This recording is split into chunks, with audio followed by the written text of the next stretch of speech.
그래 하나님께서 이 선악을 알게 한 나무 열매를 먹지 말라고 했는데 이거는 먹게 되면 선악을 안다. 자, 선악을 안다는 게 무슨 의미라고 했어요? 선악을 아는 것은 진짜 선이 뭔지 악이 뭔지 안다는 것이 아니라 선이 뭔지 악이 뭔지 모르면서 선악을 자기 마음대로 구분하는 거예요. 자, 그렇게 되면 그 기준을 누가 두는다고요? 자기한테. 그러면 어떤 것이 선악의 의미일까요? 자기한테 이로우면 선이고 해롭거나 불리하면 악이라고 생각합니다. 그렇죠. 자, 이런 사람은 자기 나름대로 어떻게 살아? 선하게 살아요. 자, 사람들 보면 물어보면 다 그래. 뭐 자기가 입버릇처럼 어떤 사람들은 나쁜 사람 이렇게 말하기도 하지만 착하다고 아니다, 착하지 않아 이렇게 말하지만 그래도 마음 한구석에서는 자기는 그나마 괜찮은 사람이다 라고 생각을 해요. 나름대로 선하게 사는데 어떻게 사는 게 선하게 사는 거예요? 자기를 좋게 하죠. 왜? 그게 선이니까. 그러니까 선악을 아는 죄를 가진 사람들은요 자기한테 좋아야 선이야. 그러니까 다 자기를 좋게 하려고 살아요. 진짜입니다. 자, 지금까지 여러분 누구를 좋게 하고 살아왔어요? 다 그렇잖아요. 자기 아내를 위해서 결혼해준 남자 손들어보세요. 자기 남편을 위해 결혼해준 여자분 손들어보세요. 사실은 누구를 위해 결혼했어요? 다 자기를 위해 결혼한 거예요. 그렇지 않아요? 그러니까 뭐 소관이 어쨌네. 뭐 자기가 결혼해주면 뭐 평생 손에 물 안 묻히고 살게 해준다고 하더니 그러니까 고무장을 사줬잖아 이러면서 뭐 남자는 부른 놈이었잖아요. 그런데 사실은 수공개 병신입니다. 남자가 잘 때 여자를 위해 결혼해주는 게 아니에요. 그래야 그래요. 여자도 마찬가지예요. 근데 여러분 이 선악을 하는 죄의 반대가 있습니다. 무엇일까요? 그러니까 죽음 나무 별명이 선악을 알게 하는 나무였잖아요. 이 선악을 알게 하는 나무처럼 생명나무에다가 우리가 별명을 지어줄 수 있어요. 그러니까 선악을 하는 죄의 반대입니다. 그리고 어떤 할아버지가 그래. 선악을 모르게 하는 거예요. 근데 이 선악을 안다는 말은 선악의 기준을 누구한테? 나한테. 그러니까 죄는 선악의 기준을 나한테 주는 게 죄예요. 근데 그 반대가 있어요. 선악의 기준은 내가 아니라 상대방한테. 상대방한테 두게 하는 게 있어. 그게 뭘까요? 사랑. 내가 누군가를 사랑하게 되면 선악의 기준이 내가 아니라 상대방한테 줘요. 진짜로. 오늘 저희 어머니가 몸이 불편해서 나오셨는데 참 어떤 때는 자기 전에 막 꿍꿍하는 소리가 들려요. 어떻게 해줄 수도 없고. 그런데도 어떻게든 저를 섬겨주려고. 제 동생이 뭐 개수인가를 보내줬는데 기름이 엄청 많아요. 먹으면 어떤 때는 막 설사해요. 그러니까 그것도 다 어떻게 해가지고 기름을 걸러내고 이거를 제가 인나기 전에 다 해놓고 밤에 들어가기 전에 또 다 해놓고 자기 불편합니다. 그리고 운동 갔다 오면 또 닭가슴살 꺼내놓고 막 요리해 놓으시고. 근데 지금만 아니라 어렸을 때도 저 어렸을 때도 제가 몸이 굉장히 약했거든요. 또 의외로 누나만 둘이고 아들 하나 있고 딸 하나 있으면 중간에 어렸을 때 죽고 그래서 제가 큰아들 태어났기 때문에 정말 금이 오기에 저를 괴롭혔어요. 그래서 저는 밥상 위에 가장 맛있는 거는 나 혼자 먹어야 되는 줄 알았어요. 정말입니다. 그러니까 누나가 막 손대고 가면 막 덮어치고 막 그래요. 근데 이게 버릇이 가지고 결혼했는데 제 아내가 이렇게 음식을 딱 특별한 음식을 하면 어떨 때는 또 더 있겠지 하고 그냥 안에 들어오기 전에 막 다 먹어 치워버려요. 그 사람 들어가지고 어디 갔냐고 그냥 다 먹었다고. 어떻게 그럴 수가 있냐고. 우리 어머니 같으면 잘했다고 더 해줄까 이럴 텐데 말을 안 해.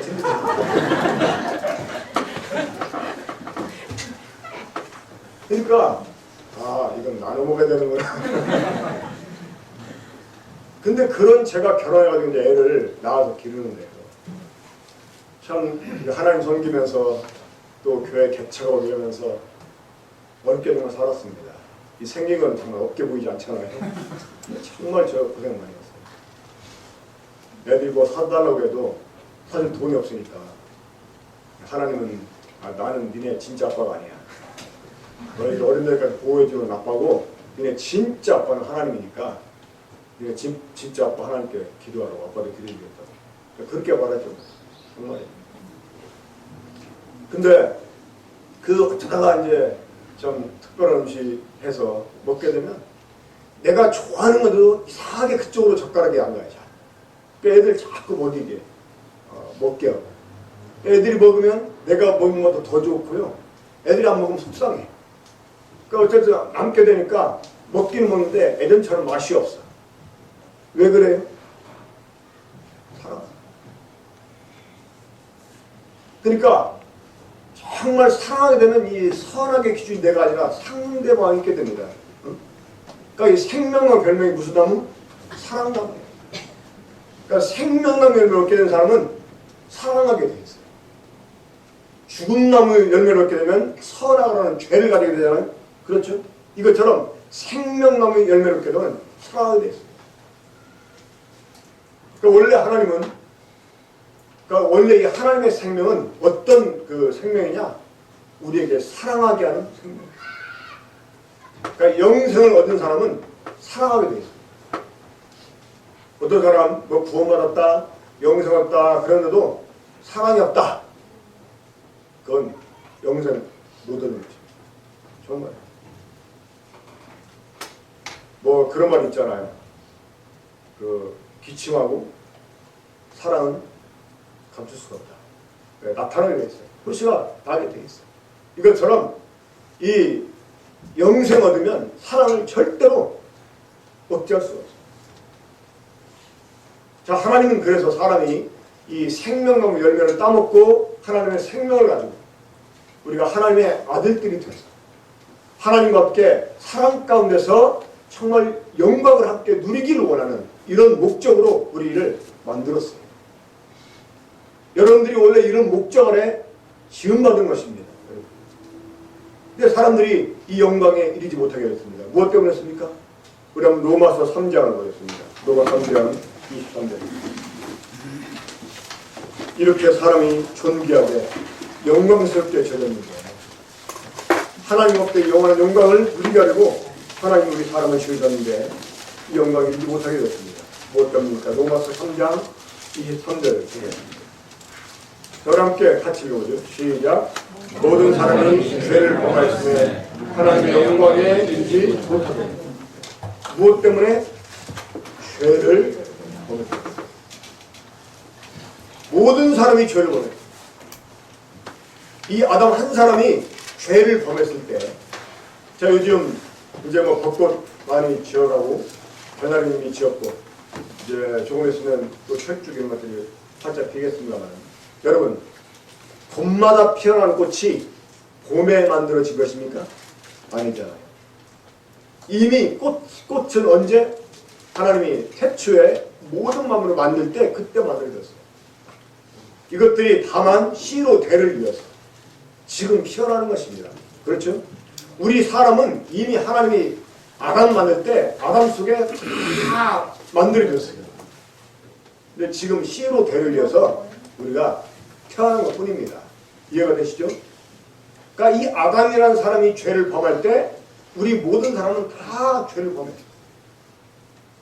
그러니까 한 사람으로 말미암아 죄가 세상에 들어오고 죄로 말미암아 사망이 왔나니 사망이 모든 사람 위에 왕노를 했다. 로마서 5장 12절 14절 말씀. 그러니까 이 모든 사람이 죄를 범하게 됐어요. 그 죄가 무슨 죄라고요? 선악을 하는 죄. 그러니까 결국 이 선악을 아는 죄는 어떤 죄냐? 자기 좋을 대로, 자기 기준대로 살아가는 거예요. 다시 말해서 자기가 자기의 주인이야. 자기가 자기 하나님이야. 그리고 자기 좋을 대로 하나님도 바꿔치게 해버리고, 자기 좋을 대로 사람을 이용하고, 자기가 도움이 될 것 같으면 간섭게 빼주고, 해가 될 것 같다 그러면 어떨 때는 죽여버리고. 세상에 그러잖아요. 성질 난다고 자식도 죽이는 세상에서. 자기 힘들게 한다고 죽이죠. 이게 그 사람의 성격 때문 아닙니다. 그 사람 속에 있는 선악을 하는 거는 죄 때문에. 여기 있는 모든 사람도 조건만 맞으면 그 이상의 죄를 지을 수가 있습니다. 이 죄가 얼마나 무서운 거죠. 그러니까 이 죄는 모든 인간관계를 파괴시켜요. 이 하나님과 관계를 파괴시켜요. 사실 여러분, 이 영생이라고 하는 것은 하나님과의 관계라고 말할 수가 있어요. 예수님께서 요한복음 17장 3절에서 영생은 곧 유일하신 참 하나님과 그의 보내신 자 예수 그리스도를 아는 것이다. 이 안다는 말이 그냥 아는 게 아닙니다. 경험을 통해. 이 경험을 통해서 이 신구라고 하는 탤런트 여러분 아시죠? 한때 국민 탤런트였는데 이분이 롯데리아 그 새우버거 그 광고 모델로 나온 적이 있어요. 이분이 광고 마지막 판에 뭐라고 멘트를 날립니까? 니들이 새우를 알아? 그래서 니들이 새우를 알아? 자, 이게 무슨 의미예요? 뭐가 맞냐 그 말이죠. 새우가 뭐냐? 뭐 생물학적으로 새우 어떻게 생겼고 뭐 다 설명할 수 있겠죠. 하지만 그건 물어보는 게 아니잖아요. 야, 네가 돈을 알아? 네가 세상을 알아? 이게 일반적인 지식 말하는 거 아니잖아요. 뭡니까? 경험. 그러니까 예수님께서 요한복음 17장 3절에서 영생은 곧 유일하신 참 하나님과 그의 아들 예수 그리스도를 아는 것이라고 할 때 이 안다는 말이요. 경험. 특별히 이 부부간의 경험. 그래서 그 킹제임스 영어상 킹제임스를 보면 이 창세기 2장 1절에서요. 우리말 성경은 아담이 그 아내와 동침하여 아들을 낳았다 이렇게 말하고 있는데 영어 성경은 뭐라고 그랬냐면 아담이 그 아내를 알던. 그러니까 동침하면서 알았다고 표현해. 알았다. 그러니까 이 부부간에 서로를 아는 것을 의미합니다. 그러니까 우리가 하나님을 경험으로 아는 것, 우리가 예수님을 경험으로 아는 것. 그러니까 이 경험은 다른 말로 하면 사귐입니다. 사귐. 이 사귐을 통해서 서로를 알아가는 거예요. 그래서 영생을 하나님과의 사귐이다. 또 다른 말로 하나님과의 관계다 이렇게 말할 수가 있습니다. 자, 부부는 결혼을 통해서 관계가 시작이 됩니다. 하지만 이 부부관계가 계속 깊어지고 발전되려면 두 사이에 뭐가 있어야 될까요? 사랑의 상인이 필요해요. 그게 말이 부부지 그냥 한 지붕 두 사람이야. 그래가지고 이 구상이라는 시인이 그런 말을 했다고 그래요. 결혼에 대해서. 결혼이란 아름다운 오해로 시작을 해서 참담한 이해에 도달하는 것이다. 그러니까 결혼하기 전에는 막 결혼만 하면 뿔이 막 생길 것 같고 깨가 쏠 것 같고 그런데 살아보면 어때요? 나중에는 포기가 돼. 이 참담한 이해라는 말은 포기입니다. 그러니까 아름다운 오해로 시작을 해서 참담한 이해에 도달해요. 사실 여러분 보세요. 이 부부생활 오래되면 될수록요 이제 신비감도 없어지고 한 5년 차 되면 권태기 돈다고 그러잖아요. 이제는 소 닭 쳐다보듯이 그냥 한 집에 사는 통보인이지 뭐 사랑해 그럼 아이 왜 그래 사랑스럽게 아이 징그러워 이렇게 말하면서 감정도 없어. 그게 부부간이에요. 그런 일이 왜 생깁니까? 사실은 죄 때문이에요. 죄. 그러니까 이 영생은 하나님과 사귐이에요. 우리가 하나님과의 사귐 속에서 정말 행복한 이런 삶을 살게 하려고 우리를 지으셨어요. 그런데 이 죄가 이것을 파괴합니다. 자, 우리 창세기 3장 봅니다. 창세기 3장 22절 이후부터 제가 마지막 절까지 읽겠습니다. 창세기 3장 22절부터 여호와 하나님이 이르시되 보라 이 사람이 선악을 아는 일에 하나같이 되었습니다. 그가 그의 손을 들어 생명의 열매를 따먹고 영생을 까놓으라 하시고 여호와 하나님의 에덴 동산에서 그를 내어보내어 그의 근원이 된 땅을 갈게 하시니라. 이같이 하나님이 그 사람을 쫓아내시고 에덴 동산 동쪽에 그룹들과 두루도는 불칼을 두어 생명나무의 길을 지키게 하십니다. 자, 여러분, 하나님께서 사람을 에덴 동산 쫓아내셨는데 쫓아내신 이유가 지금 뭐라고 기록되어 있습니까? 그들이 생명나무 실과를 따먹고 영생. 왜? 이미 그들이 선악을 죄를 가지고 있다. 자, 여러분, 한 가지 기억하셔야 됩니다. 생명나무 열매하고 선악을 알게 하는 나무 열매는 절대 동시에 따먹을 수가 없어요. 이걸 함께 따먹을 수가 없어요. 무슨 말이가 되십니까? 그래서 이 선악을 하는 죄를 인간이 가졌기 때문에 그 상태에서는 누구도 영생을 얻을 수 없다는 거죠. 인간을 그래서 쫓아내셨고 접근하지 못하게 그룹은 아주 굉장히 권세 있는 그러한 천사들을 가리킵니다. 이 하나님 가장 가까이에서 하나님의 이 거룩함을 수호하는 천사, 이게 그룹들이에요. 그러니까 이 그룹들을 두어 생명나무에 오지 못하게 지키고 또 막 불칼, 이 나무 주위를 빙빙 돌면서 이 접근하는 사람을 막 당장이라도 찔러 죽일 이 불칼을 두어서 그 누구도 생명나무에 접근치 못하겠다. 뿐만 아니라 노아함수 때는요, 아예 이 생명나무를 지구상에서 다 쓸어 없애버렸어요. 그러니까 이 사람들에게, 그러니까 하나님이 영생을 위해서 사람을 창조했는데 이제 누구도 영생하지 못하게 생명나무를 다 쓸어버렸다고 합니다. 그러니까 죄는 우리들에게 영생을 얻게 할 기회를 잃어버리겠습니다.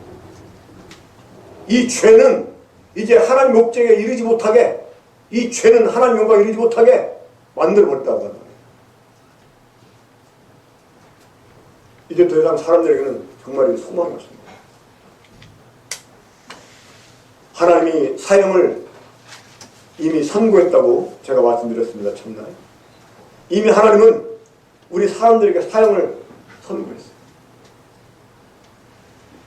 다만 언제 형을 집행하느냐? 이것만 남아있습니다. 지금 이 지구상에 살고 있는 사람들은요, 이미 사형 판결을 받은 사람들이에요. 이제 하나님이 언제 사형 명령을 낼지 모릅니다. 죽음은 누구도 예측할 수가 없어요. 제가 6년 전에 아내를 먼저 보내고 정말 마음이 너무나 막 가라앉고 그 어떤 것으로 이해하냐 안 되더라고요. 정말 잃어버린 아픔은 경험하지 못한 사람이야 절대 알 수가 없어요.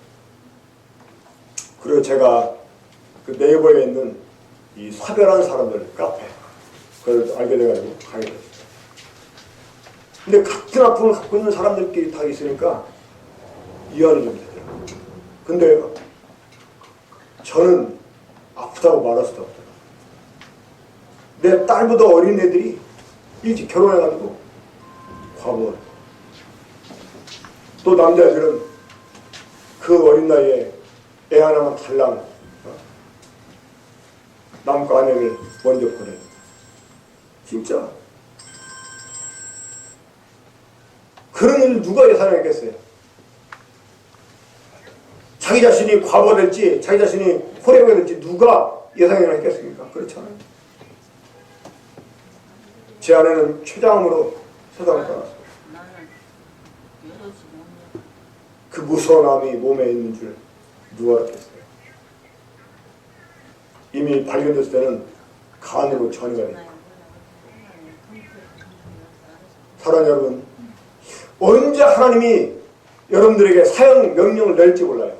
언제 사형 집행할지 몰라요. 이 죽음은 누구도 예측할 수 없습니다. 내 옆에 있던 사람이 하루아침에 다시는 돌아올 수 없는 길로 가버릴 수가 있어요. 제가 아내를 먼저 보낸 날 저에게 큰 두려움이 찾아왔어요. 어떤 두려움이? 제가 정말 두려웠던 게 뭐였냐면요. 이제는 더 이상 채워줄 수 없는 그리움이 나를 지배할까. 먼 나라로 가 있으면 그걸 만날 기억을 할 수 있잖아. 근데 이제는 더 이상 볼 수 없는 거예요. 보고 싶어 볼 수가 없고요. 만지고 싶어 만질 수가 없고요. 뭐 이런 그리움이 나를 지배하면 어떨까. 정말 그게 두렵다. 막 저라면 당장으로 받을 것 같더라고. 집에 들어가는 데 없으면 이 사람 어디 갔나 좀 기다려 볼 것 같기도 하고. 하지만 여러분, 이러한 일들이 정말 누구에게도 올 수 있다는 것입니다. 저 상상도 못했습니다. 이미 우리 모든 사람은 사형 판결을 받은 사람입니다. 여러분들은 사형수입니다. 하나님은 언제 사형을 집행할지 몰라요. 길 가다가 죽을 수 있고, 누워서 자다가 죽을 수 있고, 예? 오늘 갑자기 배 아파서 갔는데 암 말기라는 산성을 받고 앓다가 죽을 수도 있고, 예? 갑자기 지진이 나서 뭐 사고로 막 집이 붕괴돼서 죽을 수도 있어요. 이 죽음은 누구도 예측할 수 없습니다. 우리 사람한테는 이제 가는 후에 죽을 수밖에 없습니다. 자, 우리 창세기 2장 17절 한 번 더 보겠습니다. 창세기 2장 17절입니다. 하나님이 사람에게 미리 경고하신 말씀입니다. 선악을 알게 하는 나무 열매는 먹지 말라. 내가 먹는 날에는 반드시 죽으리라 하시고, 하나님께서 선악을 하는 죄를 가진 사람은 반드시 죽는다고 합니다. 이 죽음은 단순히 우리 목숨이 끊어지는 거, 이걸 말하는 게 아니에요. 이 영원한 멸망을 의미하는 거예요. 이 하나님의 생명에서 떠나서 영원한 멸망에 이르는 것입니다. 이 지옥은 어제 말씀드렸지만 하찮은 것도 죽지 않아요. 누구도 죽을 수가 없어요. 불도 꺼지지 않아요. 정말 사람이 당할 수 있는 최고의 고통을 받는 것이 지옥입니다. 그래서 옛날 우리 조상들이 한 말이 있어요.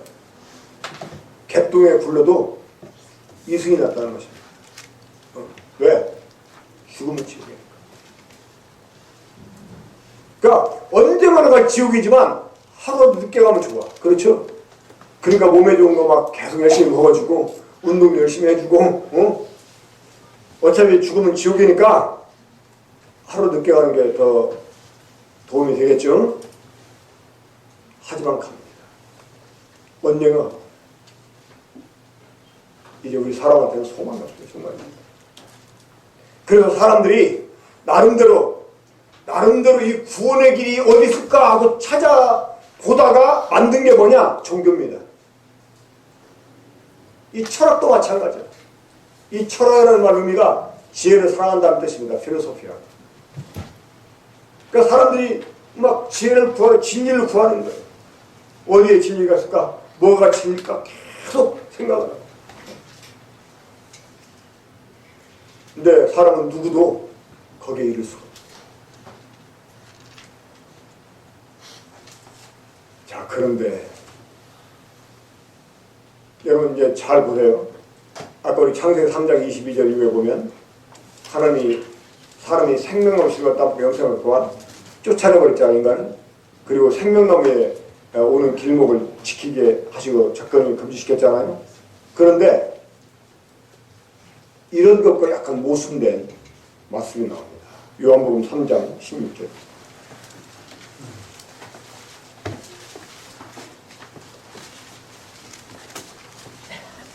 요한복음 3장 16절. 우리 함께 읽어볼까요, 우리도? 자, 요한복음 3장 16절입니다. 아주 유명한 말씀이죠. 요즘은 잘 보지 못합니다만 옛날에는 버스 타는 데 보면 이 성경 구절이 꼭 써 있었어요. 자, 함께 읽어봅시다. 시작. 하나님이 세상을 이처럼 사랑하사 독생자를 주셨으니 이는 그를 믿는 자마다 멸망하지 않고 영생을 얻게 하십니다. 자, 영생할까봐 사람을 쫓아내는데 이제는 하나님이 뭐라고요? 영생을 얻게 하려고 누구를? 독생자를 보내셔. 모순 아니에요? 저를 보세요. 이거 모순 아닙니까? 아니 영생 얻을까봐 쫓아냈고 그것도 막 접근을 완전히 차단하고 막 천사를 통해 지키고 막 불칼로 지키고 했는데 아니 이제 와서 영생을 얻게 하려고 독생자를 보냈다고. 모순이죠. 그렇죠? 정말 모순입니다. 근데 하나님이 이 모순을 범했어요. 왜? 하나님이 모순을 범했어요. 왜? 우리를 포기하소서. 인간을 포기하소서. 사랑했어요.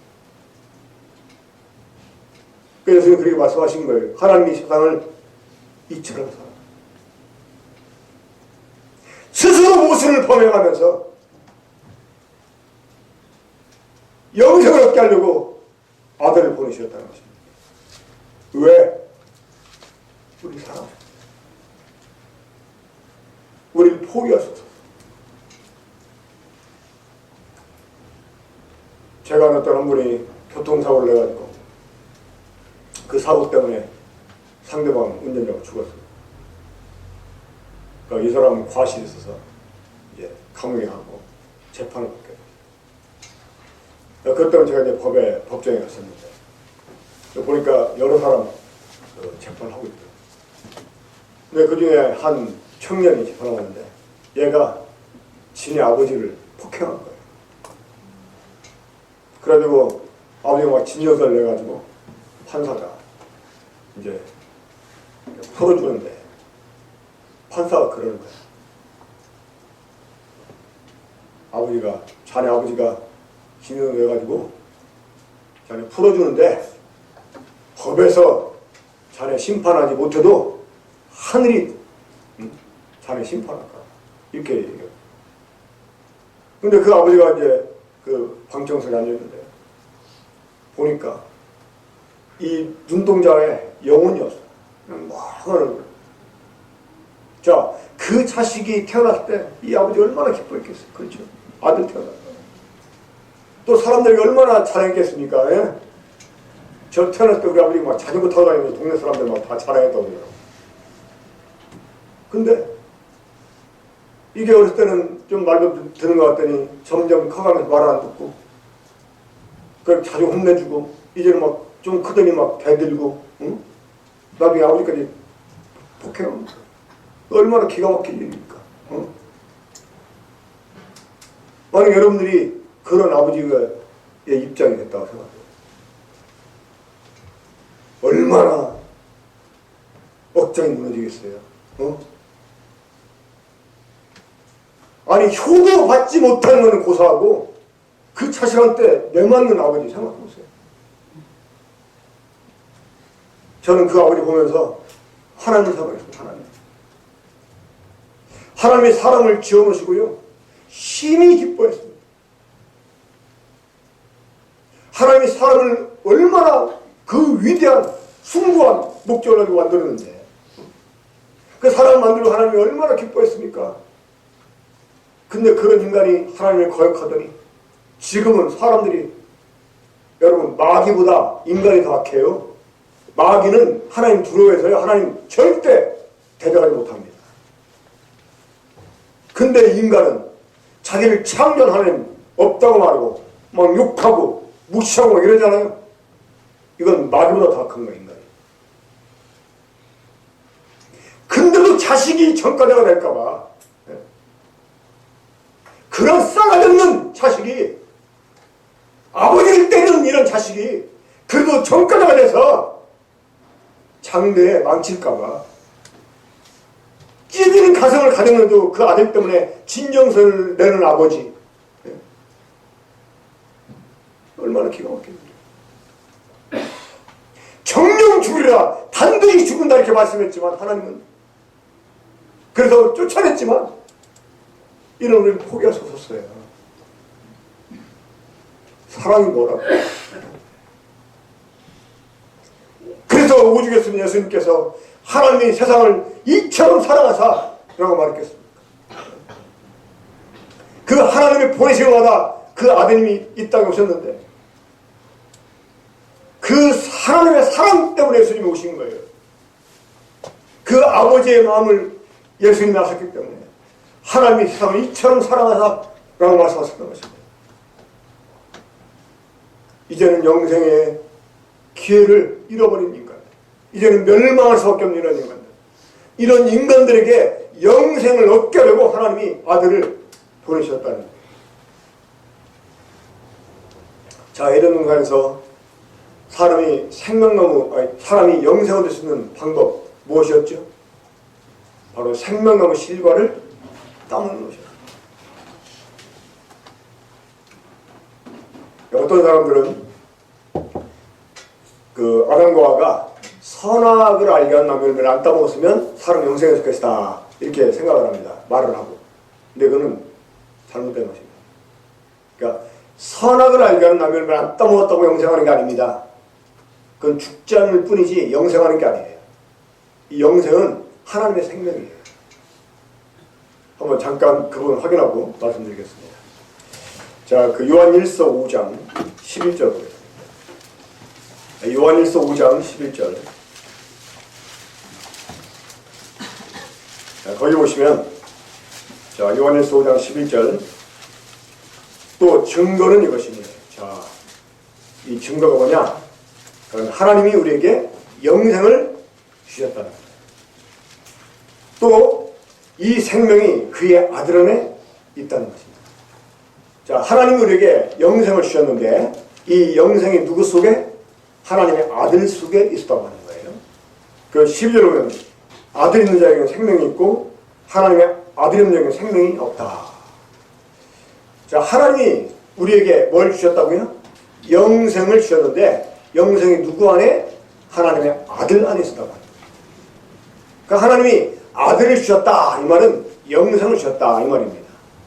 그러니까 하나님이 영생, 곧 하나님의 생명을 아들 속에 담아가지고 우리에게 주신 거예요. 그래서 이 아들을 영접한 사람은 뭘?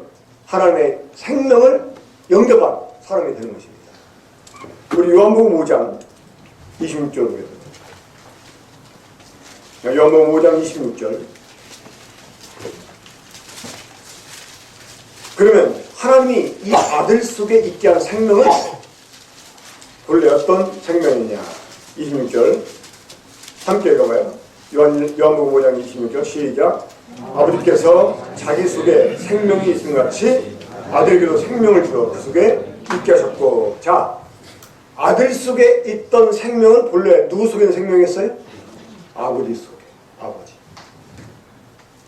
그러니까 아버지 속에 있는 생명을 아버지가 아들에게도 있게 했다는 거예요. 이게 뭡니까? 이게 영생이에요. 그러니까 영생은 누구 생명? 하나님의 생명입니다. 그러니까 하나님이 이렇게 영생을 주셨다 이 말은 하나님의 생명을 주셨다는 말입니다. 그래서 우리가 하나님의 생명을 가졌기 때문에 하나님의 아들들이 되는 거예요. 이해가 되십니까? 그래서 요한복음 1장 12절에 보면 영접하는 자, 영접한다는 게 받아들인다는 말이죠. 예수 그리스도를 영접하는 자, 곧 예수 그리스도를 받아들이는 사람, 예수 그리스도를 믿는 사람은 하나님의 자녀가 되는 권세를 주셨다는 거예요. 자, 하나님의 자녀가 되는 권세가 뭡니까? 생명이에요. 하나님의 생명. 우리가 예수 그리스도를 영접하면 하나님의 생명을 갖는 거예요. 그러니까 하나님은 처음부터 에덴 동산에서 이 생명나무를 통해서 영생을 얻게 하는 것입니다. 그러니까 생명나무 열매를 따 먹어야지만, 다시 말해서 생명나무를 통해서만 우리가 이 하나님의 생명을 가질 수가 있다고 하는 거예요. 그러면 지금은 요한복음 3장 26절 한번 다시 봐요. 16절. 요한복음 3장 16절. 자, 거기 보시면 하나님이 세상을 이처럼 사랑하사 독생자를 주셨으니 이는 그를 믿는 자마다 멸망하지 않고 영생을 얻게 하려 하십니다. 자, 하나님이 독생자를 보내신 이유가 무엇 때문입니까? 우리로 하여금 영생을 얻게. 자, 바로 에덴 동산의 생명나무는 예수 그리스도를 상징하는 거예요. 그러니까 처음부터 하나님은 이 하나님의 생명을 인간에게 직접 주는 게 아니라 누군가를 통해서 주시는 거예요. 그분이 누굽니까? 바로 하나님의 아들입니다. 그러니까 이 에덴 동산의 생명나무는 바로 하나님의 아들 예수 그리스도를 상징하는 것입니다. 자, 그러면 아니 이렇게 아들을 주어가지고 우리에게 영생을 주실 것 같으면 애당초 쫓아내지 말지. 그렇죠? 그 애들 처음부터 쫓아내지 말고 그냥 생명나무 열매 따먹게 할 것이지 왜 쫓아냈다가 이주하러 생명 얻으라고 아들을 주셔? 모순처럼 보이잖아요. 근데 하나님 절대 모순을 범하는 분이 아니십니다. 그렇죠?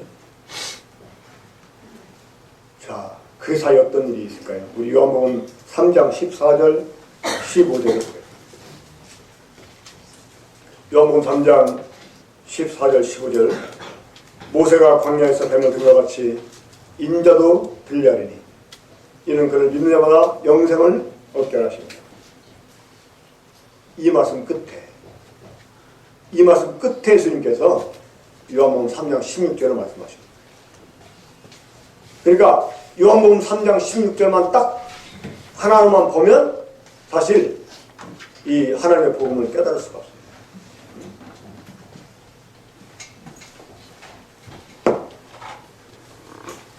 자, 요한복음 3장 16절은 이것만 하나 딱 별도로 떼어가지고 보면 사실은 이 하나님의 이 복음을 제대로 이해할 수 없어요. 여기에 3장 14절 15절 이 말씀 끝에 예수님께서 요한복음 3장 16절을 말씀하시나요? 다시 한번 읽어봐요. 같이. 자, 요한복음 3장 14절 15절 시작. 모세가 광야에서 뱀을 든 것 같이 인자도 들려하니 이는 저를 믿는 자마다 영생을 얻게 하십니다. 그러니까 요한복음 3장 16절에서 이는 그를 믿는 자마다 영생을 얻게 하시라 그랬잖아요. 근데 15절에서 이는 그를 믿는 자마다 영생을 얻게 하십니다. 어떤 그를? 모세가 광야에서 뱀을 든 것처럼 들리신 인자. 자, 여러분 인자라는 뜻이 뭡니까? 인자. 인자라는 말이 사람의 아들이라는 뜻이에요. 사람의 아들. 사람 인자의 아들 자체에서 인자가 뭐냐면 사람의 아들이라는 뜻입니다. 그러니까 하나님의 아들이 사람이에요. 그리고 모세가 광야에서 뱀을 들었어요. 자, 이 사건을 우리가 이해를 해야 됩니다. 옛날에 하나님께서 이 모세라는 사람을 통해서 이집트에서 노예처럼 4박 3일 살던 이스라엘 백성들을 구출해 내십니다. 자, 이 사건을 출애굽기라고, 출애굽이라고. 그러니까 이 애굽, 이집트에서 노예처럼 살던 이 이스라엘 백성 하나님이 모세를 통해서 건져내시는데 이제 하나님이 그들을 애굽에서 나오게 해가지고 이 가나안 땅, 지금의 이스라엘 땅이 있죠. 이 가나안 땅에 이제 들어가 살게 하는데 그 가는 도중에 이 광야를 지나게 돼요. 광야. 진짜 이스라엘 한번 가보면 그 이집트에서 막 차로 해가지고 이스라엘에 들어갈 때 보면은 지금 우리 시나이 반도 여기 통과에 들어가는데 진짜 너무나 황량해요. 그래도 이스라엘 사람들이니까 그만큼 견딘 거죠. 우리 빨리빨리 이런 한국 사람들은요 아마 3일도 못 가서 다 하나님께 막 진노 중에 죽어버릴 거예요. 얼마나 그 태양빛이 강렬하지. 물도 없어요. 그늘도 없어요. 아무것도. 자, 그 길을 가는데 이스라엘 백성들이 막 너무나 힘이 드니까 하나님께 원망합니다. 그러면서 막 아마 욕도 했을 거예요. 모세한테. 그러니까 하나님이 그 사람들에게 불뱀, 이 불뱀 이스라엘 이 사막지대 사는 뱀이 있어요. 조그만 해가지고 색깔이 빨개. 그 막 굉장히 맹렬한 복이 있습니다. 그래가지고 이 마치 보면 불처럼 보인다. 불뱀이라고 하는데 이 뱀이 이스라엘 진죽에 들어와가지고 사람들이 물어 죽여. 그러니까 사람들이 막 뱀에 물려 죽으니까 막 이제 모세한테 와서 우리가 잘못했다고 회개하면서 우리에게 기도하라고 하니까 모세 하나님 기도합니다. 근데 하나님 모세에게 뭐라고 하냐면 구리, 곧 못으로 뱀을 만들어서 장대에 높이 달아라. 그러면 그걸 쳐다보면 살 것이다 하고 말씀해 주세요. 그리고 지금도 요르단, 그러니까 요르단에서 요단강 이제 딱 마주보면 이스라엘 땅이 보입니다. 거기가 이제 느부산인데요. 모세가 거기에서 이스라엘 땅을 쳐다보고 죽어요. 근데 지금도 그 느부산에 가면 부리로 막 길게 막대기처럼 만들어 놓고 거기에 뱀 이렇게 매달아 놓은 그런 형상이 있습니다. 그러니까 이스라엘 백성을 물어 죽게 한 원흉인 불뱀을 구리로 만들어가지고 장대에 높이 달아. 그러면 그거를 쳐다보면 사람이 산다는 거예요. 실제로 살았습니다. 근데 그런 불뱀처럼 예수님이 들려야 된다는 거예요. 근데 여기에서 하나님의 아들이 달린다 하지 않고 인자가 달린다 이렇게 해요. 인자가. 그러니까 모세가 광야에 뱀을 든 것처럼 인자도 높이 들려야 해요. 이 높이 들린다는 말이 뭐냐면 달려 죽는다고 말이에요. 달려 죽어. 근데 하나님의 아들이 달리는 게 아니라 누가? 인자, 사람의 아들이 달리는 거예요. 그러니까 하나님의 아들이 이 땅에 사람의 아들로 오시다는 말이에요. 왜 왔을까요? 왜? 자, 우리 한번 봐요. 창세기 3장 15절입니다. 이 사람이 범죄한 이후에 아니 이 마이크 볼륨 조금만 올려줘요. 자, 창세기 3장 15절 보면 인간이 범죄한 다음에 하나님이 인간을 유혹해서 범죄케 한 마귀를 저주하시는데 이 뱀은 곧 마귀를 상징하는 그런 존재입니다. 하나님이 이 마귀를 저주하실 때 뭐라고 말씀하냐면 자 15절 봅시다. 내가 너로 여자와 원수가 되게 하고 내 후손도 너의 후손과 원수가 되게 하리니 여자의 후손은 내 머리를 상할 것이고 너는 그의 발꿈치를 상하게 할 것이니 하나님이 마귀를 저주하실 때 내가 너로 여자와 원수가 되게 합니다. 그리고 네 후손도 여자의 후손과 원수가 되겠다. 그러면서 여자의 후손이 이 마귀의 머리를 깨뜨리고 마귀는 이 여자의 후손의 발꿈치를 상하게 한다는 거죠. 자, 여기에 최초로 하나님이 이 하나님의 아들이 사람의 아들로 오실 것을 예언해 주신 말씀입니다. 그러니까 이미 하나님은 그 아들을 생명나무로 나타내셨지만 이제 인간이 범죄했잖아요. 이제 생명나무 열매를 더 이상 못 따먹게 됐어요. 하지만 하나님이 인간을 포기할 수 없었어요. 그래서 어떻게 하십니까? 하나님이 개입을 하죠. 내가 너를 여자와 원수가 되게 하고 너의 후손 여자와 원수가. 그러니까 이 그 뱀 마귀하고 사람을 계속 원수관계가 되게 하겠다는 거예요. 원수. 자, 그럼 여러분 이 여자의 후손 왜 하나님께서 하나님의 아들을 사람이 되게 하는데 그냥 사람이라고 안 하고 여자의 후손이라고 할까요? 이거는 하나님의 아들이 이 땅에 오실 때 남자의 씨를 받지 않고 순수하게 수천의 몸에 성령이 태어날 것을 지금 말씀해 주고 있는 거죠. 자, 우리 한번 이사야 7장 14절 보겠습니다. 구약성경입니다. 이 이사야서는 BC 700년, 곧 예수님께서 이 땅에 오시기 전 700년경에 기록된 성경인데 자, 7장 14절 이사야 7장 14절 자, 함께 읽어볼까요? 거기도 자, 시작. 그러므로 주께서 신이 징조를 너에게 주실 것이다. 보라, 처녀가 잉태하여 아들을 낳을 것이요 그의 이름을 임마누엘. 하나님이 우리에게 믿을 만한 징조를 주신다는 것입니다. 근데 그 징조가 무엇이었습니까? 처녀가 잉태하여 아들을. 아니, 세상에 처녀가 임신했다면 누가 믿어? 예? 그렇죠? 근데 처녀가 잉태해서 아들을 낳는데 사람들이 이 말을 막 반박하고 말도 안 되는 그랬잖아요. 근데 처녀가 임신하는 게 아니다. 수처녀가 아니고 결혼만 안 했지 남자하고 잠자리 같이 한 여자다. 그런 여자가 임신했다. 그러면 하나님의 아들로 어떻게 믿어져요? 그렇잖아요. 아니, 처녀가 잉태했으니까 하나님의 아들인 거지.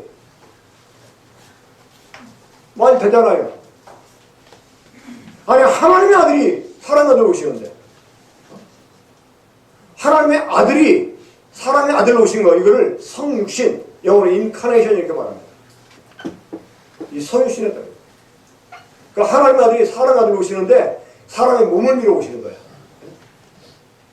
그 출생을 통해서 오시는 거예요.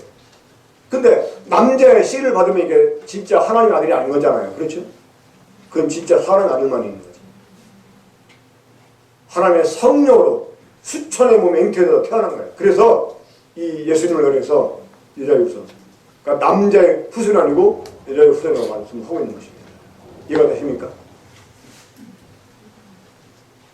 자, 더 기가 막힌 것은 9장입니다. 이사야 9장 6절을 보세요.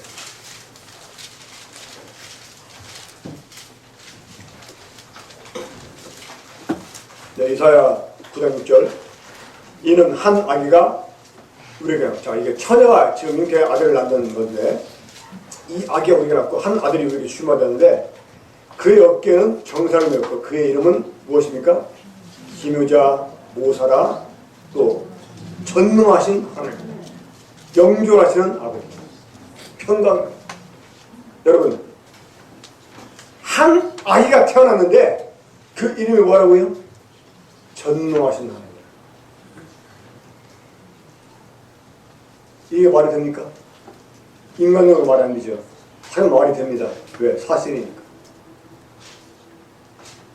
하나님이 인간을 유혹해서 범죄케 한 이 마귀를 저지하시는데 하나님의 아들을, 사람의 아들을 보내가지고 이 마귀의 머리를 깨트려버린다. 이 뱀은 몸뚱아리 어디가는 때려도 잘 안 죽어요. 그런데 머리만 딱 한 번 찼다. 그냥 뻗어버립니다. 진짜 뻗어버립니다. 그러니까 하나님의 아들이 와가지고 이 마귀는 하나님의 아들의 발꿈치를 상하게 했잖아요. 이게 뭐냐면 예수님 십자가에 박혀 발에 못이 박힌 거예요. 예언은.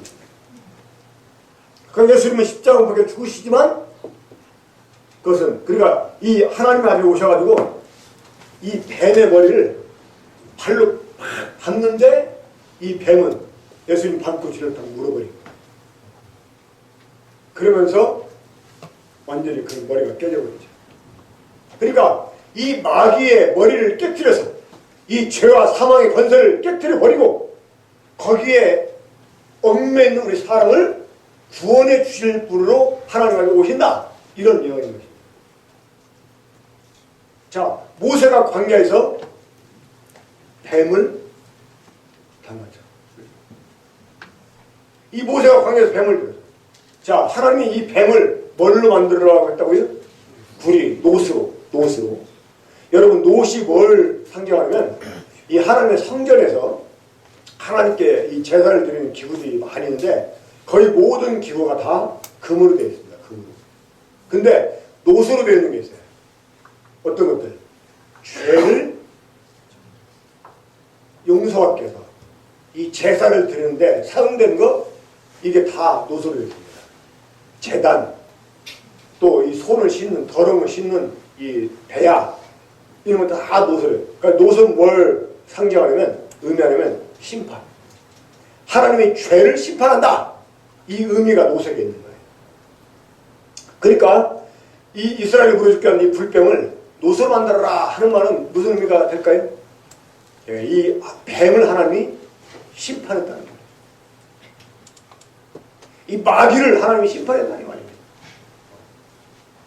이 죄를 없애겠다는 말입니다. 자, 그런데 여러분, 이 노스로 만든 뱀을 어떻게 했어요? 어디에? 장대에. 자, 장대가 뭘 가리킵니까? 긴 나무. 긴 나무. 장대니까 뭐 대나무 생각하지 마. 장대는 긴 나무죠. 이 긴 나무에다가 이 노스로 만든 뱀을 달았습니다. 자, 나무에 달았다. 이게 뭐입니까? 나무에 달았다. 한번 우리 신명기 봅니다. 구약성경 신명기 21장. 자, 구약성경입니다. 찾아보세요. 신명기 22장 22절 23절 보시면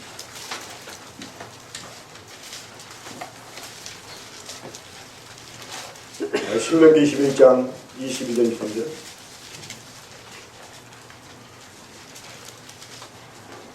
사람이 만일 죽을 죄를 범함으로 내가 그를 죽여 나무 위에 달거든 그 시체를 나무에 밤새도록 두지 말고 그날에 장사하여 내 하나님 여호와께서 내게 기업으로 주시는 땅을 더럽히지 말라. 나무에 달린 자는 하나님께 저주를 받았습니다. 자, 나무에 달려 죽었다는 말은 어떤 의미입니까? 하나님께 저주를 받았다. 저주.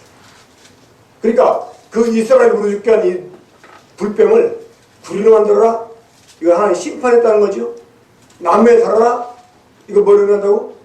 하나님의 그 뱀을 저주했다. 근데 이 이스라엘 부르시는 뱀을 심판하시고 저주하셨다. 이거는 이해가 되는데 그런 불뱀처럼 예수님께서 자기가 그렇게 들려드려요. 이 하나님의 아들, 이 하나님의 아들이 사람의 아들이 돼가지고 이 예수님이 불뱀처럼 심판받고 불뱀처럼 저주를 받아야 된다는 것입니다. 왜? 왜요? 이것 때문에 예수님께서 하나님의 세상을 이처럼 사랑하사 라고 말씀하십니다. 우리 한번 이사야 53장 6절을 보겠습니다. 구약성경 이사야서 53장 6절을 보시면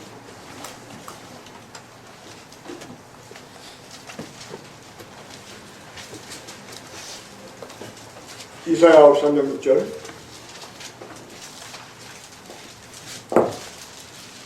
우리 거기 함께 읽어봐요. 다같이 이사야 53장 6절입니다. 시작. 우리는 다 양단해서 그렇게 하여 각기 제 길로 갔다. 여호와께서는 우리 모두의 죄를 그에게 담당하시다. 죄가 무엇입니까? 양은 목자를 따라가는데 이 양이 목자를 떠나서 어디로 갔어요? 제 길. 제 갈 길로. 여러분 다른 게 죄가 아닙니다. 죄는 자기 마음대로 사는 거예요. 하나님 떠나서 하나님 없이 자기 좋을 대로 사는 거 이게 죄입니다.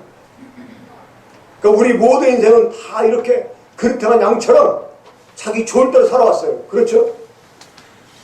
근데 우리는 다 양 같아서 그릇한 각기 제 길로 갔거든.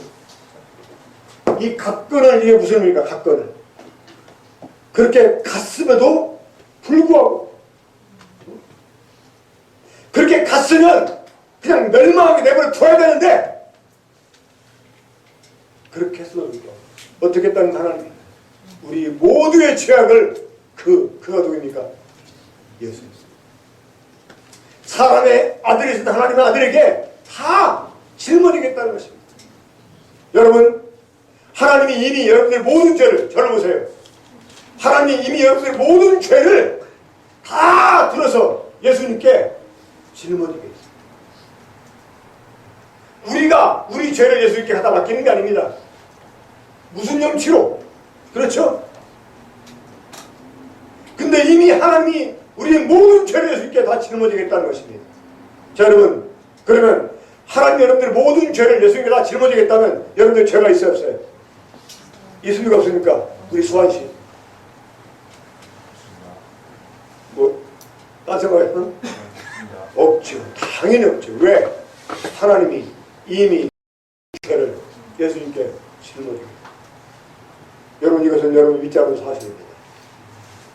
이미 하나님 그렇게 해놓으셨어요. 하나님.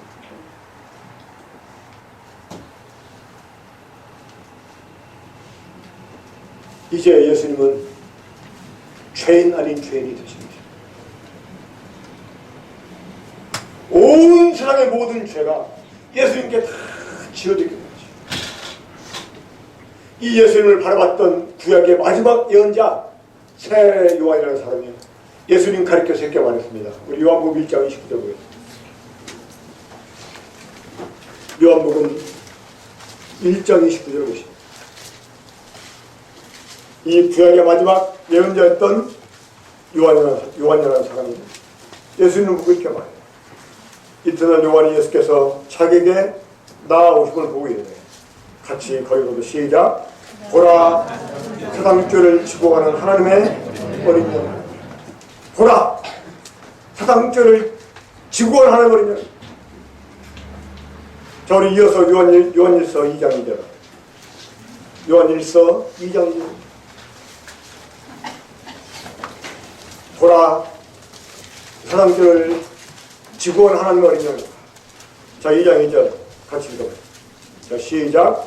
그는 우리 죄를 위한 화목제물이니 우리만 위할 뿐 아니요 온 세상의 죄를 위하시라. 인류 역사를 크게 한 선으로 표시할 수 있습니다. 자, 창세로부터 이제 세상 끝까지 이게 인류 역사예요. 자, 이 인류 역사 속에 예수님이 들어오셨어요. 예수님. 자, 예수님 오시기 전에 역사를 뭐라고 그래요? BC. 이 BC라는 뜻이 뭡니까? Before Christ 해서 그리스도 전이라는 뜻입니다. 그리스도. 그러니까 세계 역사는 크게 두 나눠집니다. 어떻게? 예수님 오시기 전의 역사냐? 오시고 난 이후 역사냐? 어떤 분은 여기 가서 이렇게 말하더라고요. 여러분, 지금 이 세상이 누구 앞으로 등기가 된 줄 아십니까? 그러니까 예수님 앞으로 등기가 됐대요. 자, 지금 세계 역사는요, 예수님 오시기 전 역사냐, 오고 난 이후 역사냐. 그래서 예수님 오고 난 일 뭐라고 그래요? 뒤를 AD. AD가 뭔 뜻일까요? 에노 도미나 해가지고요, 주님의 해라는 거예요. 주님의 해. The year of the Lord. 주님의 해. 그래서 이 에노 도미나, 이 주님 오신 때를 말하는 거예요. 주님 오신 때. 근데 하나님이 이 인류 역사 속에, 그러니까 이 하나님의 구약을 통해서, 이 예수님 오시기까지 구약을 통해서 이 하나님의 아들이 사람의 아들로 오신다 하는 것을 계속 예언해 주셨어요.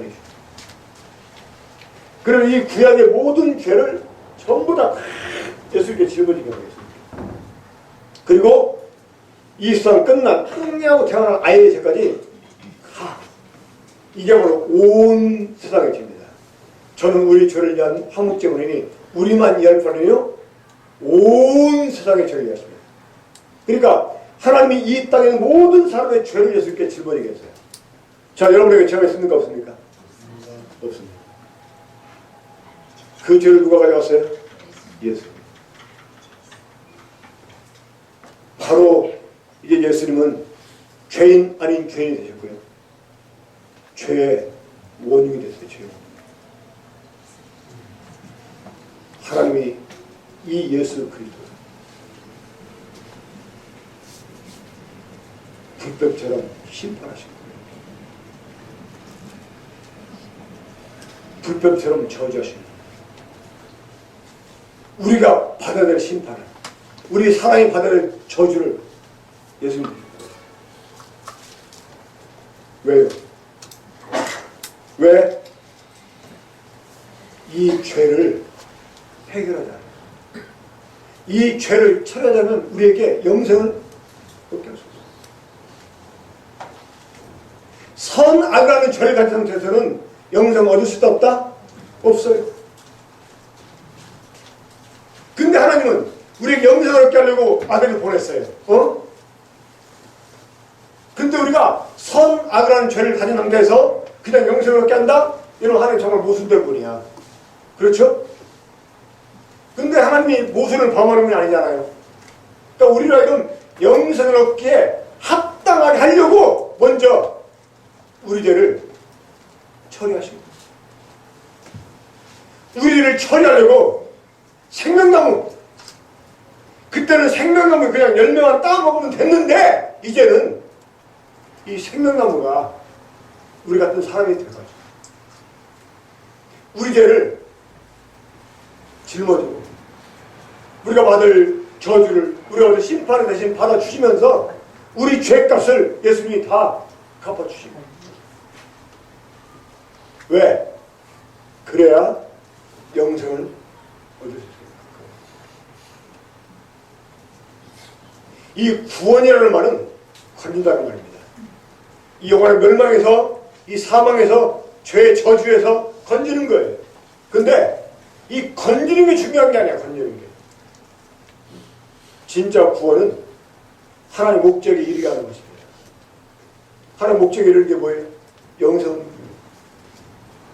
근데 오늘 많은 사람들이 구원을 오해합니다. 지옥에서 건지는 것만 구원을 하는 거예요. 이제 죄에 대한 책임 면하고 죄 용서 받았으니까 이제 지옥 안 가다, 이제 천국 간다. 그걸 구원하는 거예요. 그게 구원 아닙니다. 물론 그것도 구원의 시작이죠. 그러니까 사실은 예수님이 십자가에 죽을 이유가 애당초 없었어. 영생 얻게 하는 데 있어서. 그렇죠? 근데 왜? 이 비름을 인간들이 죽기 때문에.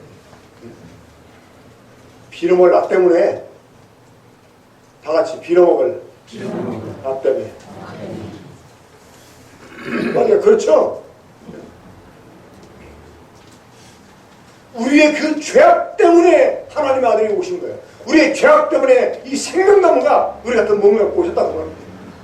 그래서 먼저 이분이 해결할 일이 있어요. 뭐냐? 이 죄를 없애는 죄. 그리고 이분이 십자가에 못 박혀 죽기 전에 마지막으로 하신 말씀이 있어요. 우리 한번 요한복음 19장 이 3절을 합니다. 요한복음 19장 30절.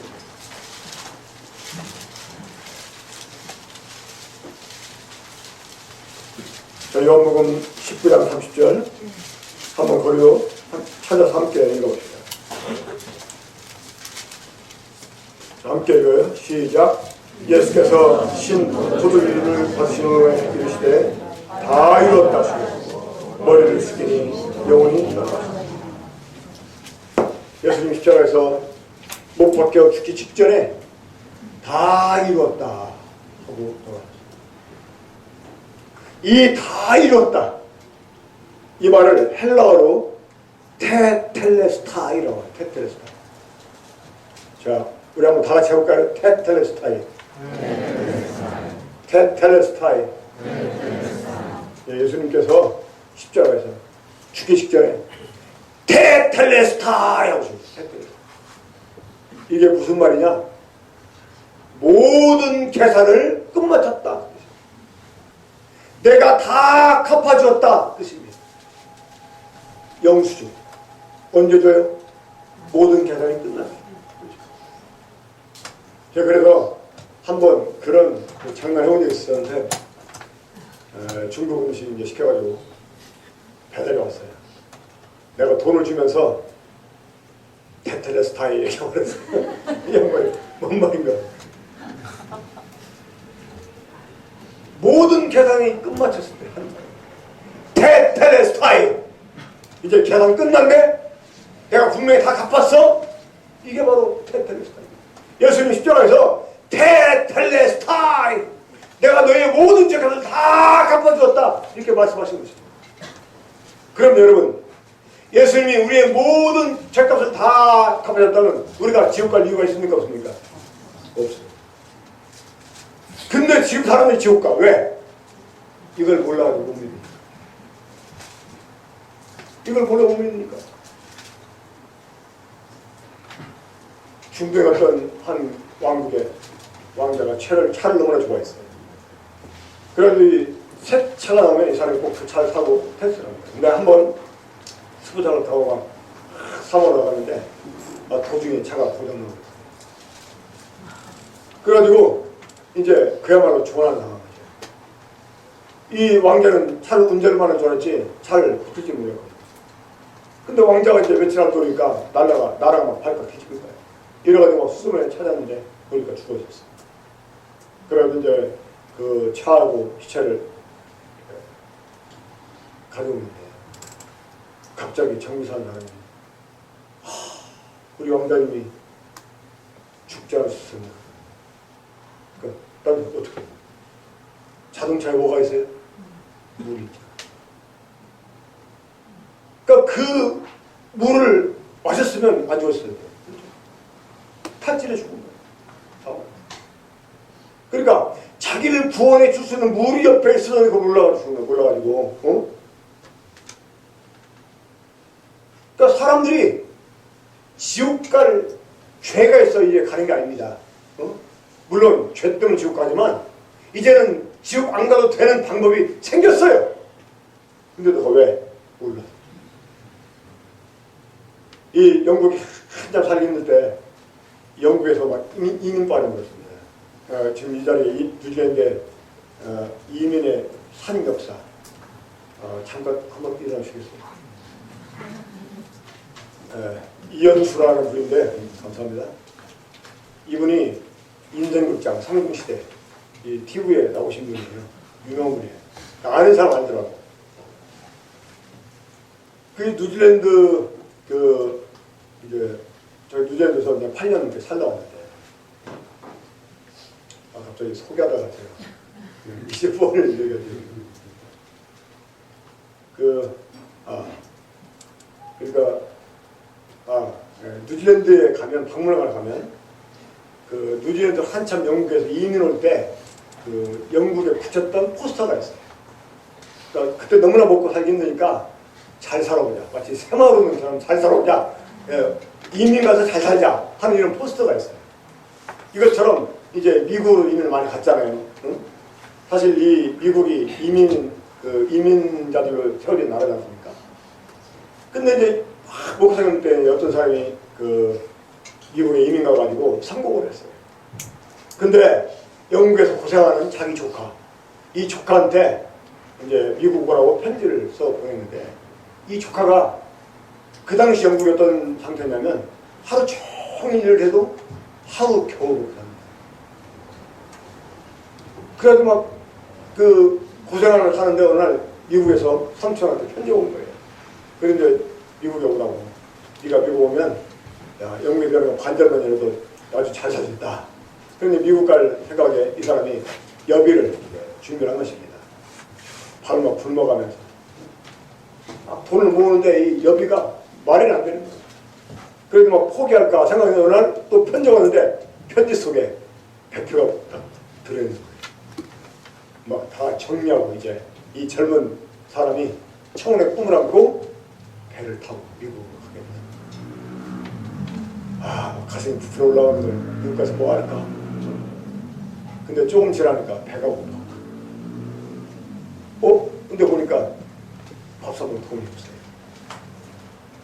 큰일 났어요. 지금처럼 비행기 타고 12시간에 가는 게 아니고 한 달 이상 배를 타고 가야 되는데 이거 큰일 나. 뭐 이래가지고 참고 막 견디고 막 물로 배를 채우고 이러면서 이제 막 한 일주일 견뎠습니다. 근데 그 일주일 생활하면서 사람들을 사귀잖아요. 근데 곤란한 때가 있어. 뭐냐, 사람들이 한참 얘기하고 놀다가 밥 먹을 때 밥 먹으러 가면 이 사람은 돈이 없어서 못 가는 거예요. 그러니까 막 아까 막 먹은 게 소화가 안 됐다는 둥, 뭐 속이 안 좋다는 둥 하면서 자꾸 핑계대고 안 가고 이게 좀 열흘 한 보름 지나니까 하늘도 이렇게 미국 도착하기 굶어 죽겠어요. 이러기 사람 안 되겠다.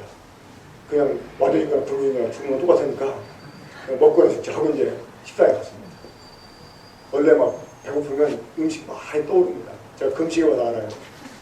함께 금식했던 어떤 청년한테 내가 짓궂게 물어봤어. 한 3일쯤 됐을 때 지금 뭐 먹고 싶어 하니까 대번 초코파이 막 떠올라. 그래가지고 막 이 청년인데 식당 들어가가지고 먹고 싶은 거 아니야. 막 주문했어요.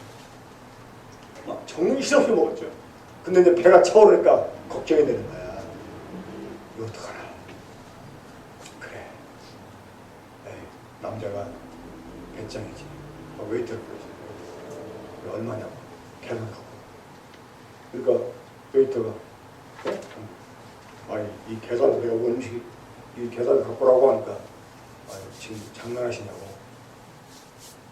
그런 사람 말이 이미 손님이 배를 탈 때 낸 배표 속에 손님이 미국에 도착할 때까지 먹게 될 음식값이 다 포함이 됐다.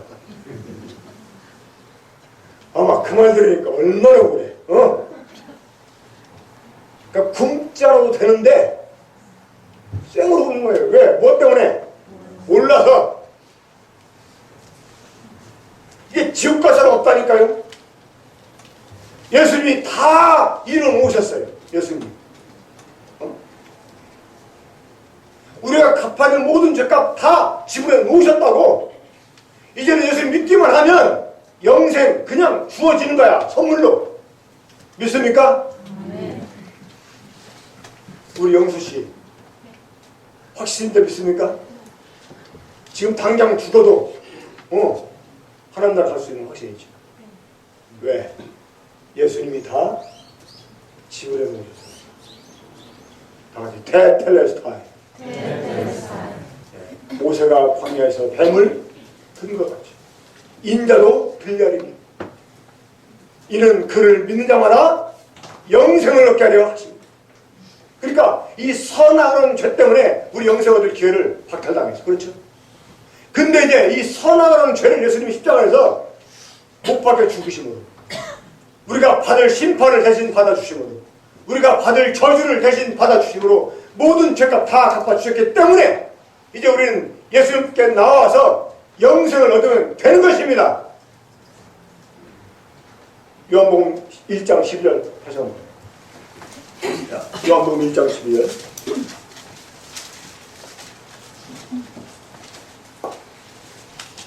요한복음 1장 12절 함께 읽어봅시다. 다 같이 시작. 영접하는 자, 곧 그 이름을 믿는 자들에게는 하나님의 자녀가 되는 권세를 주는. 영접한다는 게 무엇입니까?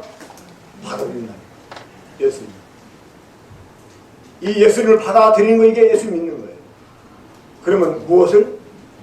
하나님의 자녀를 권세를 주신다. 13절 봐요. 13절 같이 읽어봐. 시작. 이는 혈통으로나 육정으로나 사람의 뜻으로 나지 아니하고 오직 하나님께로부터 난 자들이다. 하나님께로부터 났다. 여러분 이게 얼마나 엄청난 말인지 아십니까? 하나님께로부터 났다. 하나님께로부터. 하나님 우리를 낳아주셨대요. 어떻게 이런 표현이 가능할까요?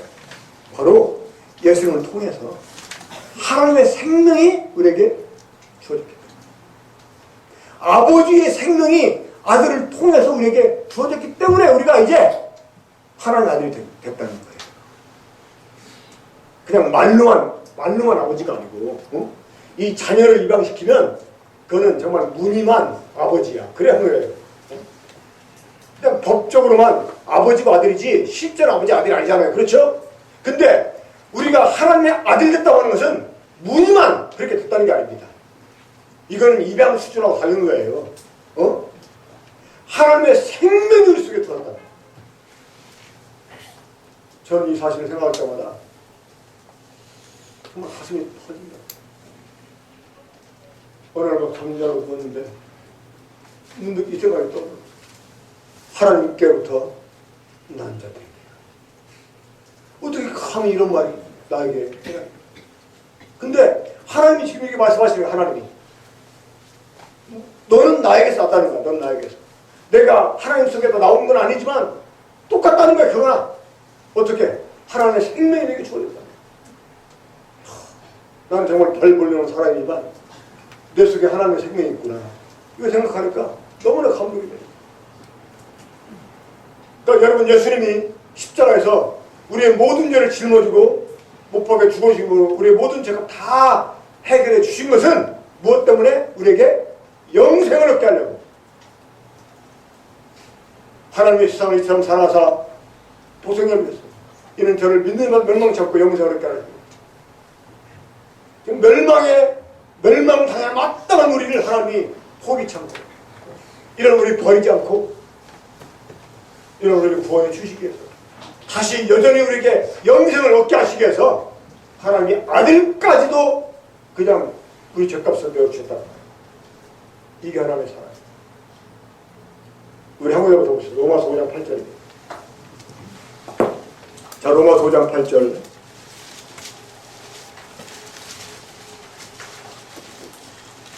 로마서 5장 8절 같이 한번 읽어봐요. 시작. 우리가 죄인 되었을 때 그들께서 우리를 위하여 죽으시므로 하나님께서 우리에 대한 자기의 사랑을 확증하셨습니다.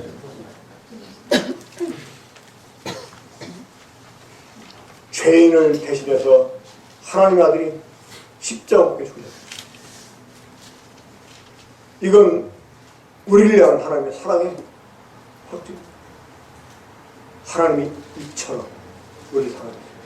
하나님 여러분들을 이처럼 사랑하셨습니다. 지금도 사랑하십니다. 여러분들에게 영생을 주시기 원하십니다. 자, 그럼 이제 마지막으로 우리가 해야 될 일이 있어요. 요한복음 1장 11절. 아까 우리 요한복음 1장 12절 먼저 읽었는데 요한복음 1장 11절로 보겠습니다. 자, 거리가 함께 읽어봐요. 다 같이 시작. 자기 땅에 오매 자기 백성이 영접하지 아니하였으나 12절 영접하는 자 곧 이름을 믿는 자들 하나님의 자녀라는 것을. 자, 예수님이 어디 오셨어요? 자기 땅에. 그러면 예수님이 자기 땅에 왔다. 이 말은 예수님이 어떤 분이라는 것입니까? 주인이라는 말이에요. 그렇죠? 자기 백성이 영접하는 자기 백성. 예수님이 누구한테 왔어요? 자기 백성한테. 그러면 자기 백성 이 말은 예수님이 어떤 분이라는 것입니까? 왕이라는 것입니다.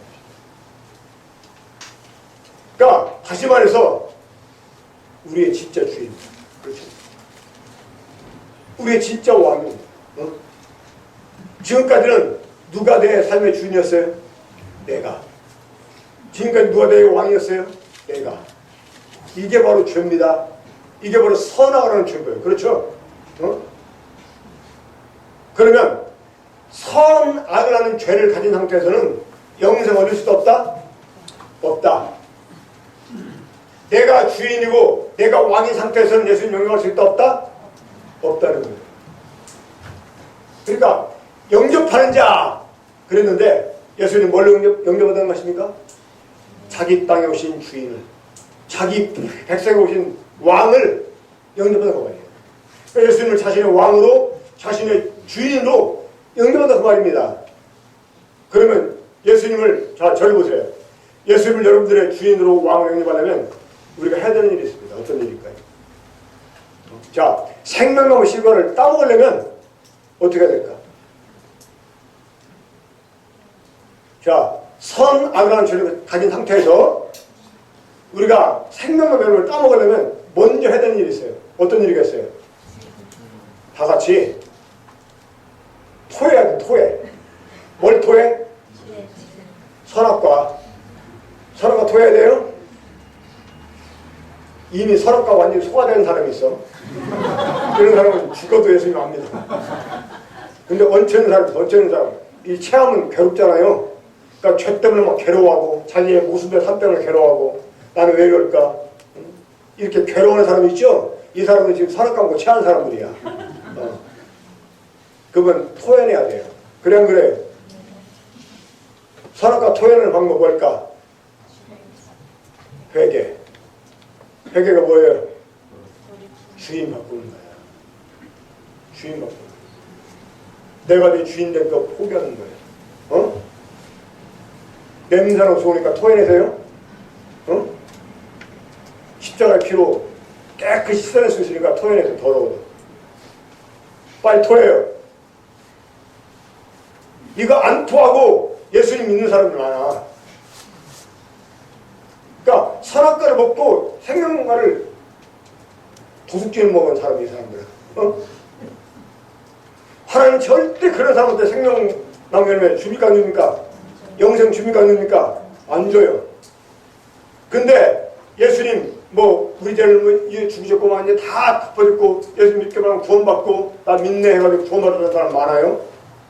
근데 뭐야? 여전히 지가 지 삶의 주인이야. 여전히 저 좋을 대로 살아. 이거 구원 아닙니다. 이건 하나님 정말 우습게 보는 거예요. 예? 산업과 토해내야 돼. 그래서 사도 바울이 뭐라고 했습니까? 하나님께서 회개와 우리 주 예수 그리스도의 믿음을 전파했다 이렇게 말해요. 하나님께서는 회개가 있어야 돼. 먼저 회개가 뭐라고? 죄에서 돌이키는 건데 죄가 뭐예요? 죄가 자기 길, 제 길로 간 거, 내 마음대로 산 거, 내가 주인인 거, 이게 죄예요. 여기서 하나님의 길로 돌아서야 돼. 회개는 한마디로 뭐냐? 주인 바꾸는 거지. 주인 바꾸는. 근데 보니까 어떤 사람은 예수님을 왕으로 영접한 사람이 있더라고, 있기는. 근데 변화가 없어요. 그게 보니까 예수님을 왕으로 영접하긴 했는데 이웃나라 왕으로 귀빈을 영접을 했다고, 귀빈을. 그러니까 그 사람은 여전히 누가 자기 주인이야? 자기가 자기 주인이에요. 그러니까 예수님을 왕처럼 극진히 모시는데 여전히 결정적인 순간에는 지가 원하는 대로 선택을 해. 이런 사람 뭡니까? 예수님을 왕으로 영접했는데 자기 왕은 아니고 이웃나라 왕이야. 지금 여기 그런 사람 있죠? 예배할 때는 막 아주 근사하게 막 감사도 하고 그래요. 근데 결정적인 순간에 여전히 교회에서 뭐 하자면 지 맘대로 해요. 동조도 안 하고. 이런 사람은 생각해 봐야 됩니다. 예수님이 진짜 자기 주인 왕이 아니고 그냥 이웃나라 왕님이 오셔서 귀빈으로 그냥 국빈으로 대접하고 있는 겁니다. 이런 언제든지 예수님 다시 내보낼 수 있어요. 그럼 우리가 예수님을 정말 나의 주인, 나의 왕을 영접하면 어떻게 됩니까? 내 주권만큼 보게 됩니다. 이 전쟁에 패배한 왕이 이제 승리한 왕 앞에서 어떻게 항복식을 합니까? 자기 왕관 내려놓고 무릎 꿇고 있어요. 승리한 왕이 와서 그 왕관을 머리에 쓰고 이제 그 왕은 자기 마음대로 처리를 하게 돼요. 죽이면 죽이는 거, 살리면 살리는 거. 그러니까 완전히 그 승리한 왕의 처문에 맡기고 그냥 그 앞에 자기 왕권을 내려놓는 거, 여러분 이게 항복이야. 예수님 영접하려면 항복해요. 내 왕권, 내 주권 항복해. 이런 사람은 삶의 변화가 나요. 하나님 말씀에 붙잡히게 되고 하나님 말씀에 순종하게 돼요. 어떤 대학 교수가 구원받고 간증하는 내용 중에 이런 내용이 있어요. 옛날에 부부간에 싸우면 둘이 막 술을 마시고 그러면서 막 하면서 이제 풀리면 풀리고 안 풀리면 또 계속 맹전 상태에 있고 이랬다는 거예요. 근데 지금은 구원받고 난 이후에는 딱 싸움이 어떻게 생겨나잖아요. 그러면 금방 한 사람이 말씀해 보면 이렇게 말씀하고 있는데 그러면 그렇지. 딱 그냥 순복한다. 그러다 보니까 싸움이 일어나기 전에 또 이렇게 서로 말씀을 딱 꺼내 얘기하면 그냥 그 앞에 얽매가지고 딱 순종하니까 싸움이 안 됩니다. 저희 큰애가 6학년 때 구원을 받았는데 제가 또 다른 지방 집회에 갔다가 이제 올라오니까 제 아내가 그래요. 제 딸 이름이 주희였는데 여보 주희 구원받았어요. 그래서 내가 그 아이를 쳐다보고 그래? 하고 말하니까 그 아이가 나한테 딱 한마디 고백을. 저는 그 고백 듣고 아이가 정말 구원받았구나 생각을 했습니다. 저한테 뭐라고 하냐면 아빠 저는 더 이상 내 마음대로 살고 싶지 않아요. 이게 정말 회개한 사람의 고백이에요. 나는 내 마음대로 살고 싶지 않아. 그때부터 그 아이 다루기가 정말 싫어졌어요. 어떨 때 뭘 할 걸 하러 가면 하기 싫어할 때가 있죠. 그러면 옛날 같으면 너 이렇게만 말하면 돼. 너 그거 네가 좋아하는 거야? 네 주인이 좋아하는 거야? 그럼 그냥 해버려. 하지 말라고 또 하지 말라고 하면 막또뭐 은근히 뭐 이렇게 또 막 그 고집을 부리려고 합니다. 그럼 뭐 다른 거 말할 필요 없어요. 너 그거 네가 원하는 거야, 네 주인이 원하는 거야. 그럼 그냥 하는 거예요. 여러분 이게 회개한 사람입니다. 이게 선악과 토해낸 사람이에요. 어? 토해냅시다. 자, 선악과 토해낸 사람 손들어. 자, 선악과 토해낸 사람. 그 사람들만 예수님 영접할 수 있는 거야. 몇 사람 안 되네. 이미 토해내서 그런가? 이미 토해내서 그렇습니까? 응?